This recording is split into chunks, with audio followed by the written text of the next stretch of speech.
1,80,172 na po ang mga tinamaan ng COVID-19 sa bansa. Fortnight ngayong araw, 5,411 ang dagdag na mga kaso. Bumaba naman sa 47,190 ang nagpapagaling pa. Mahigit 1.43 million na ang total recoveries at 26,714 ang mga nasawi.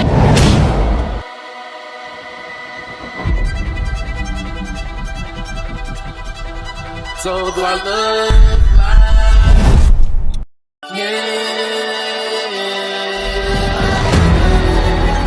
do I look like, yeah, I don't know. Wave of flu cases started spreading across the U.S., hitting both military and civilian centers. Doctors had never before seen such a deadly strain of influenza. To make matters worse, knowledge of viruses at the time is we had no way since microscopes of the day and not viral drugs or even antibiotics.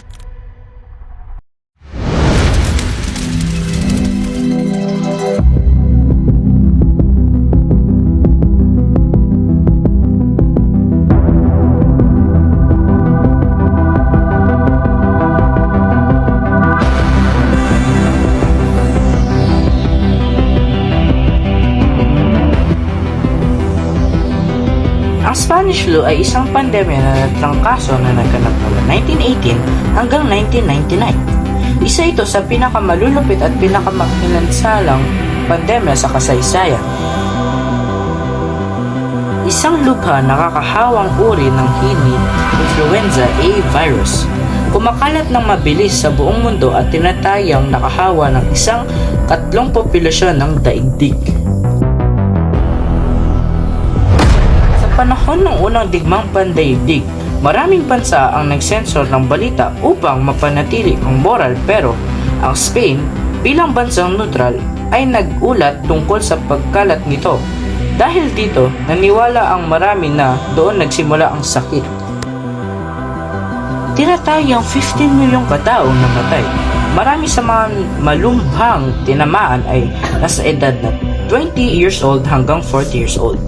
Nagkaroon ito ng ilang alon at ikalawang alon ng pinaka-nakakamatay. Symptoms ng Spanish flu: first, lagnat; second, sakit sa ulo; third, palaging pagod; fourth, body ache; at panghuli, mabilis na mahirap sa panghinga.